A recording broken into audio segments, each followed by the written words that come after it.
Assalamualaikum warahmatullahi wabarakatuh. Hai semuanya, perkenalkan nama saya Sarwani, NIM 2011 305037, Prodi Pendidikan Islam Anak Usia Dini.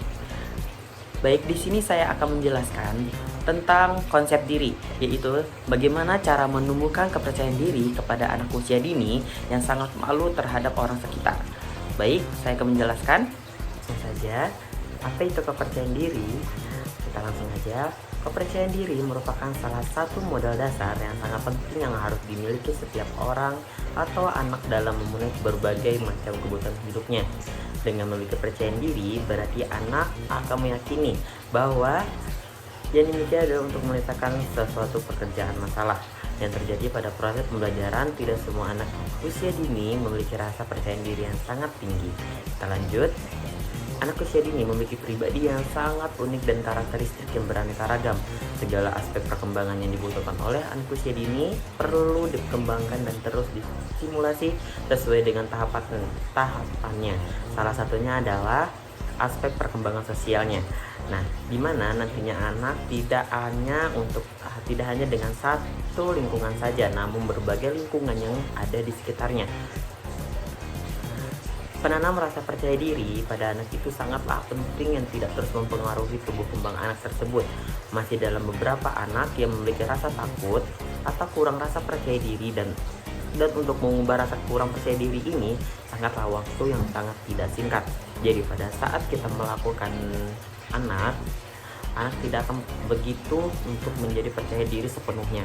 Kayak melakukan segala hal yang kita harus melakukan untuk anak bisa percaya diri itu dengan sebuah proses gitu. Nah, kita lanjut. Apa aja sih Kak faktor-faktor yang bikin anak tidak percaya diri?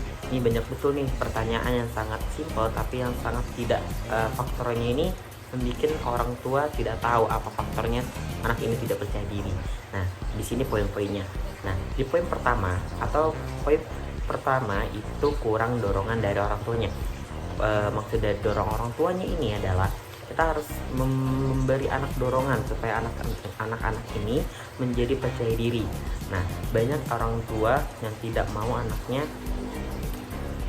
anak untuk berprestasi, jadi anak tidak itu menjadi percaya diri. Nah, di poin kedua ini kurang mendapat perhatian. Nah, dari poin kedua ini kurang dapat perhatiannya adalah perhatian dari orang tua atau dari sekitarnya. Kayak misalnya anak mau melakukan sesuatu tapi tidak pernah diperhatikan orang tuanya. Nah, yang poin ketiganya adalah terlalu dikekang. Jadi poin ketiga ini terlalu dikekang itu kayak anak harus melakukan ini tapi anak tidak mau melakukan itu. Jadi orang tua ini selalu mengekang jadi anak itu tidak percaya diri. Nah, di poin keempat adalah faktor lingkungan. Jadi faktor lingkungan ini sebabnya itu dari situ faktornya, yaitu dari lingkungan. Nah, entah dari sekolah, entah dari orang tua atau dari lingkungan keluarga, itu bisa menjadi pengaruh faktor anak ini tidak percaya diri. Nah, lalu di poin kelima ini adalah orang tua menilai kemampuan anak berdasarkan nilai akademiknya saja, bukan dari bakatnya. Nah, jadi berbeda dari bakat sama akademik. Akademik ini adalah nilai anak belajar, tapi orang tua tidak mau memperlihatkan anaknya ini punya bakat tersembunyi seperti menari, sepak bola, basket dan berbagai halnya itu, tapi orang tua hanya melihat dari segi nilai akademiknya saja. Kita lanjut. Apa sih Kak yang yang kita harus lakukan supaya anak ini menjadi percaya diri? Nah, di sini adalah poinnya supaya anak ini menjadi percaya diri. Yang pertama adalah membangun komunikasi. Nah, membangun komunikasi di poin pertama ini adalah supaya kita bercakap-cakap sama anak seperti teman. Nah, kita sama anak ini harus menjadi teman gitu. Kita harus menjadi teman. Dia mau bersama kita, dia ingin curhat sama kita harus bercurhat juga balik. Kita harus mendengarkan apa yang ingin anak keluhkan gitu. Nah, di poin kedua itu ada rutin berdiskusi. Nah, jadi di dalam poin kedua ini adalah rutin berdiskusi ini adalah untuk anak. Misalnya anak ini bertanya, kita harus menjawab.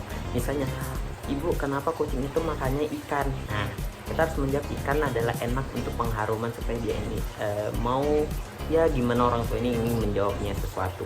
Nah, biar rutin berdiskusi nih, kita harus membuat berdiskusi tiap hari supaya anak ini tidak takut untuk melakukan hal sesuatu, untuk bertanya sesuatu juga gitu. Jadi supaya anak ini percaya diri. Nah, di poin ketiga adalah memberi kesempatan untuk anak. Jadi memberi kesempatan itu adalah kita harus memberi anak kesempatan itu untuk melakukan ekspor, melakukan ke luar rumah, lingkungan keluarga atau teman sebayanya, itu menjadi memberi kesempatan anak supaya percaya diri gitu, melakukan hal yang dia inginkan segala macam. Nah, di poin keempat adalah menjadi panutan. Di poin keempat ini menjadi panutan adalah kayak dari tanaman dari orang tuanya. Misalnya orang tuanya suka menari, anaknya ikut menari. Nah, anak ini akan mengikuti orang tuanya, jejak orang tuanya menjadi panutannya dia.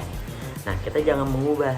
Misalnya kita nari, nanti misalnya ini kita harus menjadi anak ini, oh anak ini suka nari nih, kita harus mengikuti penariannya, kita harus ngikutin segala macam supaya anak ini jadi percaya diri kalau anak ini bisa jadi nari gitu. Di poin kelima adalah kegagalan bukan akhir segalanya. Maksudnya di poin kelima ini adalah kegagalan bukan akhir segalanya, adalah anak ini bakal akan punya kegagalannya masing-masing. Misalnya anak ini nari dia selalu salah, selalu jatuh segala macam, atau naik sepeda itu juga begitu. Kita ambil salah satu contohnya. Nah, anak ini bermain, kita ambil poinnya adalah dia ingin naik sepeda. Nah, misalnya naik sepeda ini adalah anak ini rasanya takut, nggak percaya diri untuk naik sepeda, nanti dia takut jatuh segala macam. Tapi dari dorongan orang tuanya ini, kayak misalnya di berdiskusi nih, anak bakal tahu, oh anak ini harus bisa gitu. Nah, jadi di poin kelima ini anak akan tidak takut namanya kegagalan gitu. Tidak begitu ya, biar anak-anak ini tidak gagal, supaya dia bermain sepeda tetap enak gitu. Dan itu adalah paparan dari presentasi saya. Semoga mendapatkan ilmu yang bermanfaat, semoga menjadi ilmu yang sangat memberi untuk kita untuk kedepannya, buat anak-anak yang ada di luar sana, menjadi ilmu yang bermanfaat. Terima kasih. Wassalamualaikum warahmatullahi wabarakatuh. Bye.